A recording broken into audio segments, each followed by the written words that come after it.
ये है अफगानिस्तान, जो कि बहुत जल्द पूरी दुनिया को हैरान करने वाला है। किसी ने सोचा भी नहीं था कि बरसों से गरीबी, भूख और वॉर में घिरा हुआ अफगानिस्तान ऐसा कुछ अचीव कर सकता है। अफगानिस्तान दुनिया की सबसे बड़ी आर्टिफिशियल नहर बना रहा है, जो अफगानिस्तान की तकदीर बदल देगी। 285 किलोमीटर लंबी और 500 फीट चौड़ी इस नहर का नाम है कॉश टेपा कैनाल। इस नहर को बनाने के लिए अफगान गवर्नमेंट ने किसी से कोई एड, कोई इक्विपमेंट या कोई इंजीनियर्स नहीं दिए। और आज जब आप ये वीडियो देख रहे हैं तो करीबन 100 किलोमीटर तक इस नहर की खुदाई भी हो चुकी है। लेकिन अफगानिस्तान को आखिर इतनी लंबी नहर बनाने की जरूरत क्या पड़ी, और एक्सपर्ट्स ये क्यों कह रहे हैं कि ये प्रोजेक्ट अफगानिस्तान को इकोनॉमिकली ट्रांसफॉर्म कर देगा। आइए जानते हैं इन सब सवालों के जवाब। सच ये है कि इस वीडियो में सबसे पहले हम अफगानिस्तान की ज्योग्राफी को समझते हैं। अफगानिस्तान एक मुकम्मल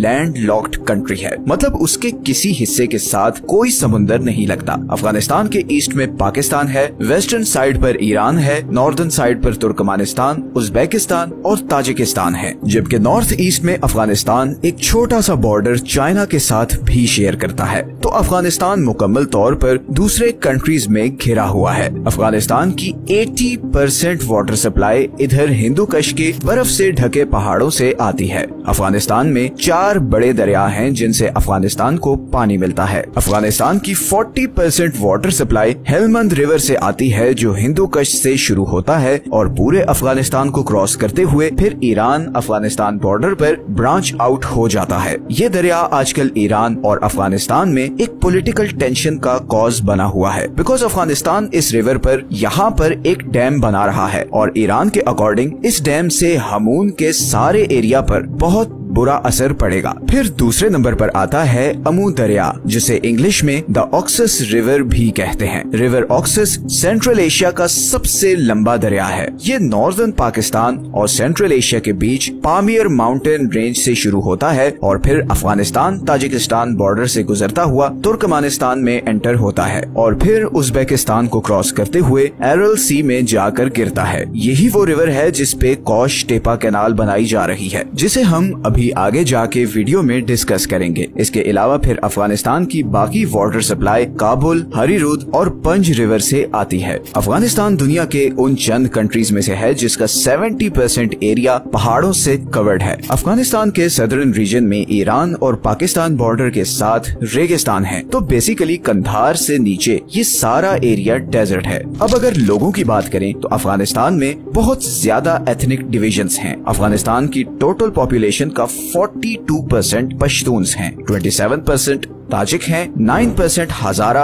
और 9% ही उज्बेक हैं और फिर बाकी अहमक, तुर्कमानी और बलोच वगैरह हैं। अगर हम हिस्टोरिकली देखें तो अफगानिस्तान सेंट्रल और साउथ एशिया का शायद सबसे इम्पोर्टेंट कंट्री है, बिकॉज यहीं से मुगल, तातारी, सूरी, गजनवी, अब्दाली और खिलजीज सब कॉन्टिनेंट में आए। अब अगर वापस अफगानिस्तान के वाटर सिस्टम पर आए तो ये सारे दरिया अफगानिस्तान की वाटर रिक्वायरमेंट पूरी करने के लिए नाकाफी हैं और इसीलिए अफगानिस्तान हमेशा से बहुत सख्त वाटर क्राइसिस का शिकार रहा है। लेकिन अमेरिका अफगान वॉर के बाद तो इसमें बहुत ज्यादा शिद्दत आ चुकी है। असल में अफगानिस्तान के इस सारे नॉर्दर्न रीजन में पानी की बहुत कमी है और इसी कमी को दूर करने के लिए अफगान गवर्नमेंट ने ये हल सोचा कि ऑक्सस रिवर से एक आर्टिफिशियल नहर बनाई जाए जो 285 किलोमीटर पर इस सारे नॉर्दर्न एरिया को पानी सप्लाई करेगी। इस कैनाल की मदद से करीबन 5.5 लाख एकड़ के इस खुश रेगिस्तान को लश ग्रीन खेतों में बदला जाएगा। पानी आने के बाद यहाँ पर गेहूं और दूसरे कई अनाज उगाए जाएंगे, बल्कि अफगान गवर्नमेंट तो ये एक्सपेक्ट कर रही है कि 2028 तक अफगानिस्तान यहाँ पर उगाई गई 50% वीट दूसरे कंट्रीज को एक्सपोर्ट कर रहा होगा। ये प्रोजेक्ट मार्च 2022 में शुरू हुआ। इसकी इनिशियल कंप्लीशन डेट तो 2028 थी, मगर जिस स्पीड से इस पर काम हो रहा है, एक्सपर्ट्स के मुताबिक 2025 में में ही ये कैनाल कंप्लीट हो जाएगी। ये प्रोजेक्ट इतनी जबरदस्त प्लानिंग के साथ किया जा रहा है कि बड़े बड़े वेस्टर्न इंजीनियर्स और एक्सपर्ट्स हैरान रह गए हैं। इस प्रोजेक्ट को 3 फेजेस में डिवाइड किया गया है। पहले और दूसरे फेज में इस सारे रूट पर खुदाई की जाएगी और अभी तक 100 किलोमीटर के एरिया पर खुदाई कंप्लीट हो चुकी है। ये खुदाई करने के लिए 200 लोकल कॉन्ट्रैक्टर्स को हायर किया गया है और करीबन 7000 हॉल ट्रक्स एंड एक्सकेवेटर्स से काम लिया जा रहा है और ये सारा प्रोसेस जबरदस्त तरीके से मैनेज हो रहा है। ट्रक्स और एक्सकेवेटर्स लाइन में खड़े होते हैं। एक्सकेवेटर मिट्टी उठाकर ट्रक में डालता है।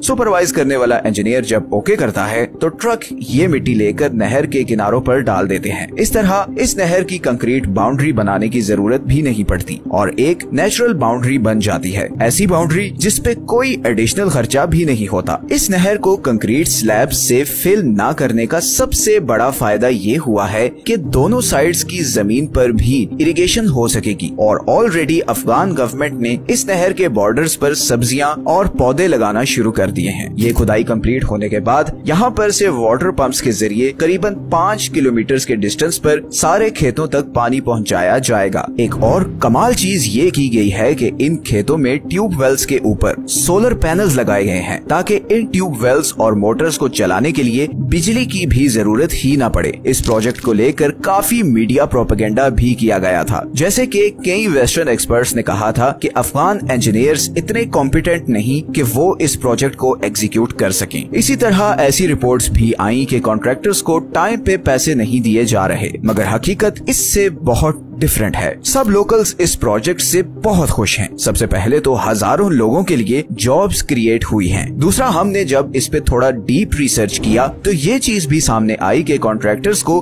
अगर टाइम पे पैसा ना मिलता तो ये प्रोजेक्ट इतनी स्पीड से आगे बढ़ता ही नहीं। इसके अलावा जौजजान, बल्ख और फरियाब प्रोविंस में रहने वाले भी बहुत ज्यादा खुश हैं क्योंकि अब उनके एरिया में पानी आएगा जिसके बाद वो खेती बाड़ी कर सकेंगे, खाना उगा सकेंगे और पैसा कमा सकेंगे। इस प्रोजेक्ट पे अभी तक सिर्फ एक प्रॉब्लम आई है और वो है तुर्कमेनिस्तान और उज्बेकिस्तान का इस रिवर पर क्लेम। इन दोनों कंट्रीज ने इस प्रोजेक्ट पर बहुत से क्वेश्चंस उठाए हैं कि कैसे ये नहर इन दोनों कंट्रीज में इस दरिया से आने वाली वाटर सप्लाई को 50% तक कम कर देगी। अफगान गवर्नमेंट और इन दोनों कंट्रीज में इस इशू पर बातचीत चल रही है। तालिबान इन दोनों कंट्रीज को कन्विंस कर रहे हैं कि अलमाती एग्रीमेंट ऑफ 1992 के अकॉर्डिंग अमू दरिया पर अफगानिस्तान का भी राइट है और अगर तुर्कमेनिस्तान अपने फायदे के लिए इस रिवर पर कराकुम कैनाल बना सकता है तो अफगानिस्तान क्यों नहीं। कराकुम कैनाल दुनिया की सबसे बड़ी नहर है और इसे तुर्कमेनिस्तान ने 1988 में बनाया ताकि ऑक्सस रिवर से पानी लेकर कराकुम डेजर्ट में इरिगेशन की जा सके। इस कैनाल की वजह से तुर्कमेनिस्तान ने इस पूरे रेगिस्तान को सरसब्ज खेतों में तब्दील कर दिया और ऐसा ही कुछ अफगानिस्तान भी करना चाहता है। अब यहाँ पर एक और इंटरेस्टिंग चीज ये भी है कि उज्बेकिस्तान और तुर्कमेनिस्तान अफगानिस्तान के लिए बहुत ही जरूरी है। अफगानिस्तान की करीबन 80% इलेक्ट्रिक सप्लाई इन दोनों कंट्रीज से आती है। इसी तरह अफगानिस्तान की एक्सपोर्ट्स का एक बहुत बड़ा चंक इन दोनों कंट्रीज से गुजरकर जर्मनी, नेदरलैंड, बेल्जियम और ऑस्ट्रिया जाता है। तो ये दोनों कंट्रीज इस नहर के बदले अफगानिस्तान से कई और चीजों पर नेगोशिएट करेंगे। पॉलिटिकली ये इशू जैसे भी रिजॉल्व हो, इकोनॉमिकली ये प्रोजेक्ट अफगानिस्तान के लिए बहुत बड़े फायदे लाने वाला है। अफगानिस्तान को अनाज के लिए किसी दूसरे कंट्री से एड नहीं लेनी पड़ेगी। चंद सालों में अफगानिस्तान में भूख का खात्मा हो सकता है और अफगानिस्तान अनाज उगाने में एक सेल्फ सफिशिएंट कंट्री बन जाएगा। अब जो कंट्री पिछले 40 सालों से जंग की आग में जल रहा हो, उसके लिए इससे बड़ी चीज और क्या हो सकती है। हम भी यही चाहते हैं कि अफगानिस्तान अब फाइनली अपनी इकोनॉमिक डेवलपमेंट पर जोर दे। जो कुछ पिछले 40 सालों से अफगान लोगों ने बर्दाश्त किया है, अब वो फाइनली ये डिजर्व करते हैं कि उन्हें भी थोड़ा सुख मिले।